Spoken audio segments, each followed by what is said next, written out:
الشیطان الرجیم بسم اللہ الرحمن الرحیم سورۃ البقرہ آیت نمبر 82 اور رکو نمبر 9۔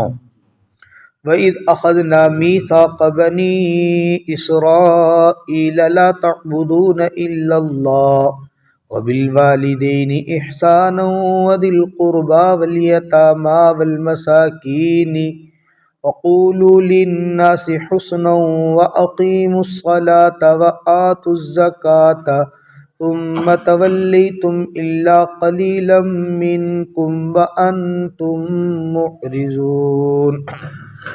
وَإِذْ أَخَذْنَا، اور جب ہم نے لیا، میثاق بنی اسرائیل، بنی اسرائیل سے پکا وعدہ، لا تعبدون الا اللہ، کہ نہیں تم عبادت کرو گے مگر اللہ کی، وبالوالدین احسانا، اور والدین کے ساتھ حسن سلوک کرو گے، وذی القربا، اور قریبی رشتہ داروں کے ساتھ، والیتامى، اور یتیموں کے ساتھ، والمساکین، اور مسکینوں کے ساتھ، وقولوا للناس حسنا، اور تم کہو لوگوں کو اچھی بات، وَأَقِيمُوا الصَّلَاةَ، تم نماز کو قائم کرنا، وَآتُوا الزَّكَاةَ، اور زکوٰۃ کو ادا کرنا، ثُمَّ تَوَلَّيْتُمْ، پھر تم نے روگردانی کی، منہ موڑ لیا، إِلَّا قَلِيلًا مِّنكُمْ، مگر بہت تھوڑے سے تم میں سے، وَأَنْتُمْ مُعْرِضُونَ، اور تم تو تھے ہی روگردانیاں کرنے والے۔ وَإِذْ أَخَذْنَا، اس سے پہلے جو ہم نے پڑھا ہے یہود کی بیماریاں، یہود کے اندر جو بڑی بڑی عادتیں تھیں بری، ان کا تذکرہ میرے رب نے بڑی تفصیل سے کیا۔ یہاں سے سورہ بقرہ کی اس آیت سے اللہ رب العزت وہ وعدے ذکر کر رہے ہیں جو بنی اسرائیل کے ساتھ تورات میں موسیٰ علیہ السلام کے ذریعے سے کیے گئے تھے، اور بنی اسرائیل نے ان وعدوں کی حامی بھری تھی کہ ہم پورا کریں گے، لیکن بعد میں پھر مکر گئے تھے۔ سب سے پہلی بات تو ہم یہ سمجھتے ہیں اسلام کے اندر وعدے کی اہمیت کیا ہے۔ ایک ہے وہ معاملہ جو اسلام نے ہمیں سکھایا، اور ایک ہے وہ معاملہ جو ہمارا عرف اور ہمارا معاشرہ بتاتے ہیں۔ وعدے کی پاسداری کرنا ایک عقل مند اور باشعور انسان کی نشانی ہوتی ہے۔ ہمارے معاشرے میں بھی زبان کی پاسداری اور وعدے کی پابندی کی بڑی اہمیت ہوتی ہے۔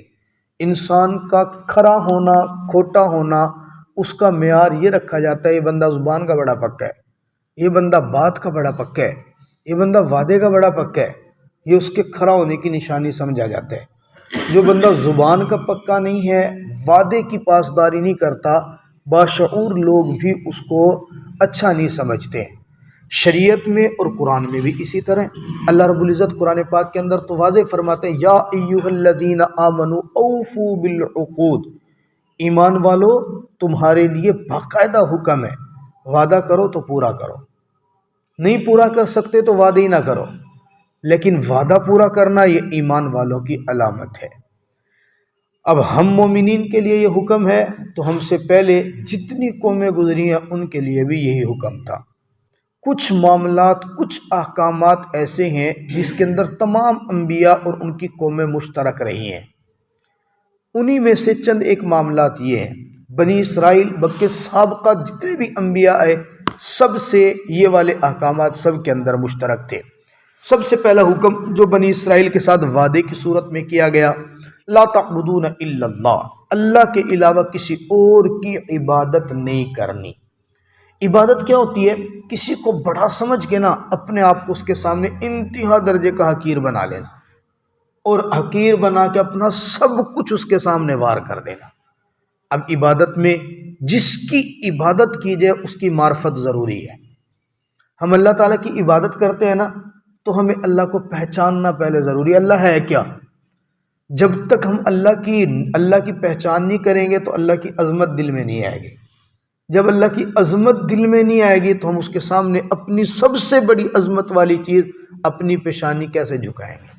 آدمی کسی کے سامنے زیر تبھی ہوتا ہے جب اس کی عظمت کا اندازہ ہو، اس کی بڑائی کا اندازہ ہو۔ تو عبادت کے لیے سب سے پہلی چیز ہم رب تعالیٰ کی عظمت، بڑائی، اس کو پہچانیں۔ جب ہم نے اس کو پہچان لیا تو ہمارے لیے عبادت کرنا بڑا آسان ہو جائے گا۔ تو پہلا حکم یہی ہے کہ اللہ کی عبادت کرنی ہے، اللہ کے علاوہ کسی اور کی عبادت نہیں کرنی، کسی اور کے سامنے جھکنا نہیں، کسی اور کا خوف دل میں نہیں بٹھانا، کسی اور کو بڑا نہیں سمجھنا۔ اللہ کی عبادت کے بعد کائنات میں سب سے پہلا حکم ایک تو اللہ کا حکم آ گیا، اللہ کے حکم کے بعد سب سے پہلا حکم کس کا ہے؟ کس کے ساتھ اچھا رہنا ہے، کس کے ساتھ حسن سلوک کرنا ہے۔ قرآن پاک کے اندر جا بجا جہاں میرا رب احکامات کو بیان کرتا ہے نا، اپنے بعد سب سے پہلا حکم وَبِالْوَالِدَيْنِ إِحْسَانًا، والدین کے ساتھ حسن سلوک کرنا ہے۔ وجہ کیا ہے؟ اللہ تعالیٰ نے اپنی تھوڑی سی مماثلت والدین میں رکھی ہے۔ اللہ بندے کو فرما بردار ہے تب بھی نوازتا ہے، نافرمان ہے تب بھی نوازتا ہے۔ والدین بچے کی پرورش اس کے فرما بردار ہیں تب بھی کرتے ہیں، نافرمان ہے تب بھی کرتے ہیں۔ اللہ بندے کو بڑی جلدی معاف کر دیتا ہے، اگر بندے سے گناہ ہو گئے بس جھکنے کی دیر ہے، رب معاف کر دے گا۔ والدین کتنی سنگ دل ہو، بچے جب آ کے ایک مرتبہ رو پڑے نا تو وہ بھی بڑی جلدی معاف کر دیتے ہیں۔ اللہ بندے کو بغیر کسی بدلے کے نوازتا ہے۔ رب کو کچھ نہیں چاہیے کہ میں پرورش کر رہا ہوں، میں احسانات کر رہا ہوں، مجھے بدلے میں کچھ دے، اللہ کو چاہیے ہی نہیں۔ والدین اپنی اولاد کی پرورش کرتے ہیں، انہیں بھی بدلے میں کچھ نہیں چاہیے۔ اب یہ بات ایک جگہ میں نے بیان کی تو بندے نے اشکال کیا، آج صاحب اشکال بڑا مضبوط ہے۔ اشکال کیا کہ جی آپ کہہ رہے ہیں اللہ بندے کو نوازتے ہیں بغیر کسی عوض کے، والدین بندے کو پرورش کرتے ہیں تو بغیر کسی عوض کے، ہم نے تو یہ دیکھا ہی نہیں ہے۔ میں نے پوچھا کیسے؟ کہتا دیکھیں اللہ تعالیٰ اگر رزق دے رہے ہیں نا تو ساتھ حکم دیتے ہیں بدلے میں میری عبادت کرو، بدلے میں میرے سامنے جھکو، تو اللہ نے بدلہ تو مانگ لیا۔ والدین بچے کی پرورش کرتے ہیں نا تو جیسے وہ کمانا شروع کرتا ہے تو والدین کہتے ہیں اب ہمیں بھی دو، تو بدلہ تو والدین نے لے لیا۔ تو یہ بغیر عوض کے تو والدین بھی کچھ نہیں دیتے ہیں، یہ کیسے ممکن ہے؟ میں نے کہا بھائی بات یہ نہیں، آپ سمجھے ہی نہیں ہے۔ آپ دیکھیں اللہ نے بندے کو پیدا کیا ہے تو عبادت رب نے عوض نہیں رکھا، یہ اس کے پیدا ہونے کا مقصد رکھا ہے، یہ اس کے ذمہ فرض ہے۔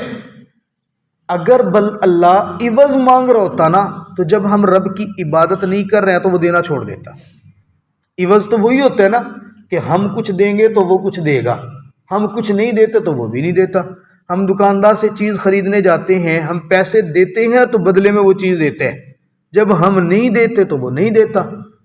رب تعالیٰ اگر ہمیں عوض دے رہا ہوتا تو ہم نمازیں پڑھ رہے ہوتے تو رزق ملتا، ہم نمازیں پڑھنا چھوڑ دیتے تو اللہ دینا چھوڑ دیتا۔ رب نے تو کبھی نہیں دینا چھوڑا۔ جب رب دینا نہیں چھوڑ رہا تو مطلب یہ ہوا بغیر کسی عوض کے دے رہے، ساتھ ہماری تربیت کر رہے۔ الحمدللہ رب العالمین، رب کہتے کس کو ہیں؟ جو تربیت کرے، پرورش کرے، وہ ہماری تربیت کر رہے کہ تم بھی جینے کا مقصد سیکھو۔ ہم کر رہے ہیں تو اپنا فرض ادا کر رہے ہیں، نہیں کر رہے تو اس نے کبھی رزق نہیں روکا، تو مطلب یہ ہوا وہ عوض نہیں دے رہا۔ یہی چیز ہمیں والدین میں ملتی ہے۔ والدین سمجھاتے ہیں بیٹا سمجھدار ہوتا جا رہا ہے، بڑا ہوتا جا رہا ہے، کچھ کمانا سیکھ لے، زندگی گزارنی ہے، یہ دنیا ہنستے ہوئے نہیں گزرتی ہے، یہاں محنت کرنی پڑتی ہے۔ ساتھ اس کو ذمہ دار بنانے کی کوشش کرتے ہیں، اب کما رہا ہے تو گھر میں سہارا بنتا جا۔ کبھی ایسا نہیں ہوا کہ کوئی بچہ نہیں کما رہا تو والدین نے کھانا دینا چھوڑ دیا، والدین نے اس کو گھر سے نکال دیا، والدین نے اس کے ساتھ بولنا چھوڑ دیا۔ ایسا نہیں ہوتا۔ معلوم ہوا کہ والدین بھی عوض نہیں مانگتے ہیں، رب تعالیٰ کی جھلک اللہ نے والدین میں رکھی ہوتی ہے کہ تم ان کو ذمہ دار بنانے کی کوشش کرو، یہ عوض نہیں ہے کہ وہ ذمہ داریاں سکھانا ہے۔ والدین دنیا کے اندر ہیں تو ان کا ادب اور احترام کرنا ضروری ہے۔ اب مسئلہ یہ ہے ہمارے والدین میں دو شخصیتیں آ جاتی ہیں، ایک ماں اور ایک باپ۔ ہم نے کس